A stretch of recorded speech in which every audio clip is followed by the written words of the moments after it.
Assalamualaikum warahmatullahi wabarakatuh. Halo, jumpa lagi bersama saya Bahtiar Movie dalam channel 1000 Jalan. Baik teman-teman, pada video kali ini admin akan melanjutkan pembahasan rekap soal pretest PPG tahun 2022. Nah, jadi buat teman-teman simak terus video ini, dan sebelum lanjut seperti biasa admin ingatkan kembali bagi teman-teman yang baru menemukan channel ini, jangan lupa tekan tombol subscribe-nya terlebih dahulu dan tekan tombol loncengnya agar nantinya teman-teman selalu mendapatkan soal-soal terupdate dari kami. Baik teman-teman, kita langsung saja. Soal yang nomor 1. Pada rancangan pembelajaran terdapat contoh kompetensi dasar, yaitu mengidentifikasi jenis, sifat, dan fungsi bahan alam dari tanaman untuk produk karya seni rupa dan kriya. Maka rumusan indikator yang bisa dikembangkan guru pada tingkatan kognitif mencipta atau C6 yang tepat adalah: yang A, mengelompokkan bahan alam dari tanaman pandan untuk produk karya seni rupa.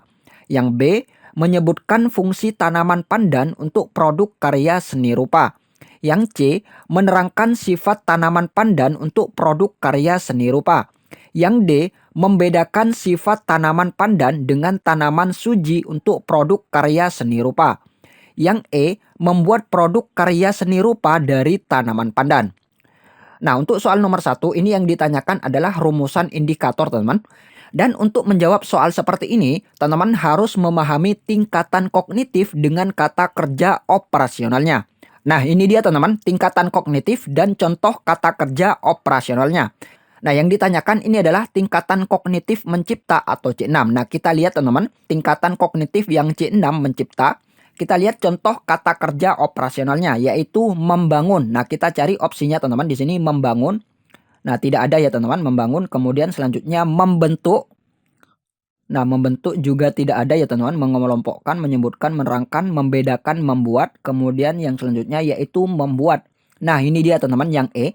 Nah, jadi jawaban yang tepat ini adalah yang E ya teman-teman. Karena membuat ini masuk dalam kata kerja operasional untuk tingkatan kognitif C6 atau mencipta. Kemudian untuk yang A yaitu mengelompokkan. Mengelompokkan ini masuk dalam tingkatan kognitif yang C2 ya teman-teman, yaitu memahami. Ini dia mengelompokkan, yaitu masuk dalam tingkatan kognitif C2, memahami. Kemudian yang B yaitu menyebutkan. Nah, ini masuk dalam kata kerja operasional yang menyebutkan, masuk dalam kata kerja operasional yang tingkatan kognitif C1, mengingat. Nah, jadi ini yang B masuk dalam C1, mengingat. Kemudian yang C, menerangkan. Nah, kita lihat di sini teman-teman, menerangkan masuk dalam yang C2 ya teman-teman, memahami. Ini dia kata kerja operasionalnya, menerangkan. Nah, jadi yang C ini masuk dalam C2, memahami. Kemudian yang D, membedakan. Nah, masuk dalam yang tingkatan kognitif yang C3 ya teman-teman, menerapkan. Nah, jadi jawaban yang tepat ini adalah yang E. Kemudian soal yang nomor 2, perhatikan beberapa KD berikut ini. KD sikap yaitu melakukan kerjasama dalam percobaan. KD pengetahuan yaitu menjelaskan sifat bahan konduktor listrik yang baik. KD keterampilan yaitu melakukan penyelidikan sifat bahan konduktor listrik yang baik. Teknik penilaian yang sesuai untuk 3 KD di atas secara berurutan adalah: yang A, observasi, tes tertulis, tes wawancara. Yang B, tes tertulis, observasi, tes kinerja. Yang C, observasi, tes tertulis, tes kinerja. Yang D, observasi, tes tertulis, observasi. Yang E, tes kinerja, observasi, dan tes tertulis. Nah, jadi yang ditanyakan ini adalah teknik penilaian ya teman, teknik penilaian yang sesuai dengan 3 KD di atas. Nah, jadi 3 KD ini teman yang sudah admin sebutkan tadi secara berurutan adalah, nah, jadi jawaban yang tepat ini adalah yang C ya teman, yaitu observasi. Ini untuk KD sikap, dan untuk KD pengetahuan ini teknik penilaiannya berupa tes tertulis, dan untuk KD keterampilan ini teknik penilaiannya berupa tes kinerja. Nah, ini dia teman-teman, jawaban yaitu C. Untuk pembahasan bentuk penilaian sikap ini bisa berupa observasi, penilaian diri, dan penilaian antar teman. Nah, untuk yang C ini penilaian sikapnya ini berupa observasi. Nah, betul. Kemudian kita lihat yang bentuk penilaian pengetahuan. Yaitu bentuk penilaian pengetahuan ini bisa berupa tes tertulis, bisa berupa tes lisan dan bisa berupa penugasan. Nah, kita lihat opsi yang C, yaitu tes tertulis. Nah, jadi sesuai teman, sesuai dengan bentuk penilaian pengetahuan, tes tertulis. Kemudian, untuk KD keterampilan, ini bentuk penilaiannya, ini bisa berupa praktek, bisa berupa produk, proyek, dan portofolio. Nah, kita lihat opsi yang C, yaitu tes kinerja, yaitu berupa praktek. Nah, jadi jawaban yang tepat ini adalah yang C. Kemudian soal yang nomor 3, Pak Budi mengajar di SMP Prajekan kelas 7. Setelah mengadakan evaluasi pembelajaran, ternyata hasilnya tidak sesuai harapan. Dari 30 siswa, 10 siswa mendapatkan nilai 75, dan 20 siswa mendapatkan nilai 60. Sedangkan KKM yang ditetapkan adalah 65. Kegiatan remedial yang dapat dilakukan oleh guru untuk 20 siswanya adalah yang A, memberi tugas pengganti nilai ujian kepada 20 siswa yang belum memenuhi KKM. Yang B, menjelaskan kembali materi tersebut, lalu siswa yang belum tuntas dites lagi. Yang C, melanjutkan materi pada KD selanjutnya karena materi sebelumnya telah diajarkan. Yang D, memberi latihan soal untuk dikerjakan oleh semua siswa.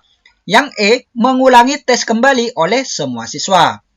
Nah, jadi untuk soal yang nomor 3, ini dari 30 siswa, yang ada, ini hanya 10 siswa yang memenuhi KKM. Dan 20 siswa ini tidak memenuhi KKM. Nah, jadi kan lebih dari 50%. Lebih dari 50% yang tidak memenuhi KKM. Maka, yang dilakukan oleh guru adalah, yang betul adalah yang B ya teman, yaitu menjelaskan kembali materi tersebut, lalu siswa yang belum tuntas dites lagi.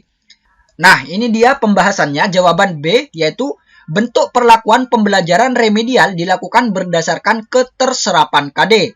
Kita lihat yang pertama, bila ketuntasan kurang dari 50%, artinya yang mengikuti pembelajaran remedial lebih dari 50%.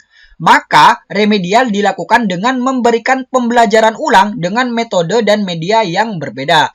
Nah, jadi ini teman-teman sesuai dengan soal yang nomor 3. Yang mana yang memenuhi nilai ambang batas ini kurang dari 50%. Dan yang melakukan remedial ini lebih dari 50%, yaitu 20 siswa. Nah, jadi jawaban yang tepat adalah memberikan pembelajaran ulang. Nah, jadi ini dia teman, menjelaskan kembali, yaitu menjelaskan ulang materi tersebut, lalu siswa yang belum tuntas dites lagi. Kemudian, untuk yang kedua, jika yang mengikuti pembelajaran remedial pada KD tersebut kurang dari 20%. Nah, jadi jika nanti soalnya ini yang mengikuti remedial ini kurang dari 20%, maka perlakuan guru terhadap siswa yaitu diberikan bimbingan secara khusus, misalnya dengan tutor sebaya. Nah, jadi seperti itu. Ini jika siswa yang mengikuti remedial ini kurang dari 20%. Kemudian yang ketiga yaitu, jika siswa yang mengikuti remedial berada pada rentang 20 sampai dengan 50%, maka perlakuan diberikan dengan penugasan secara kelompok. Nah, jadi seperti itu teman, untuk bentuk perlakuan pembelajaran remedial yang dilakukan berdasarkan keterserapan KD. Jadi jawaban yang tepat adalah yang B. Kemudian soal yang nomor 4, Pak Hendra ketika akan melakukan kegiatan pembelajaran dengan topik tata surya, melakukan pretest terlebih dahulu, dengan maksud ingin mengetahui pengetahuan dan keterampilan yang telah dimiliki peserta didiknya sebagai patokan untuk memulai pembahasan topik tersebut. Hal ini berarti Pak Hendra memperhatikan karakteristik peserta didik dalam hal yang A, motivasi belajarnya, yang B, kemampuan awalnya, yang C, perkembangan emosinya, yang D, perkembangan sosialnya, yang E, perkembangan motoriknya. Nah, jadi jawaban yang tepat ini adalah yang B ya teman, yaitu mengetahui kemampuan awalnya. Nah, kata kuncinya ini ada di sini teman, yaitu memberikan pretest terlebih dahulu. Nah, jadi ini untuk mengetes kemampuan awal, dengan maksud ingin mengetahui pengetahuan dan keterampilan yang telah dimiliki peserta didiknya. Nah, jadi ini untuk memperhatikan karakteristik peserta didik dalam hal kemampuan awalnya. Jadi jawaban yang tepat adalah yang B. Kemudian soal yang nomor 5, menurut teori ini, peranan guru dalam pembelajaran adalah sebagai fasilitator, motivator, dan memberikan kesadaran mengenai makna kehidupan pada siswa. Teori belajar ini berusaha memahami perilaku belajar dari sudut pandang pelakunya, bukan dari sudut pandang pengamatnya. Teori belajar ini adalah yang A, humanistik, yang B, konstruktivistik, yang C, kognitivisme, yang D, behavioristik, yang E, sibernetik. Nah, jadi jawaban yang tepat adalah yang A, teman-teman, yaitu humanistik. Nah, jadi kata kuncinya ini ada di sini, teman-teman, yaitu memberikan kesadaran mengenai makna kehidupan pada siswa, yaitu memanusiakan manusia. Jadi jawaban yang tepat adalah yang A. Baik teman-teman, itulah beberapa latihan soal-soal dari kami. Semoga video ini bermanfaat. Wassalamualaikum warahmatullahi wabarakatuh.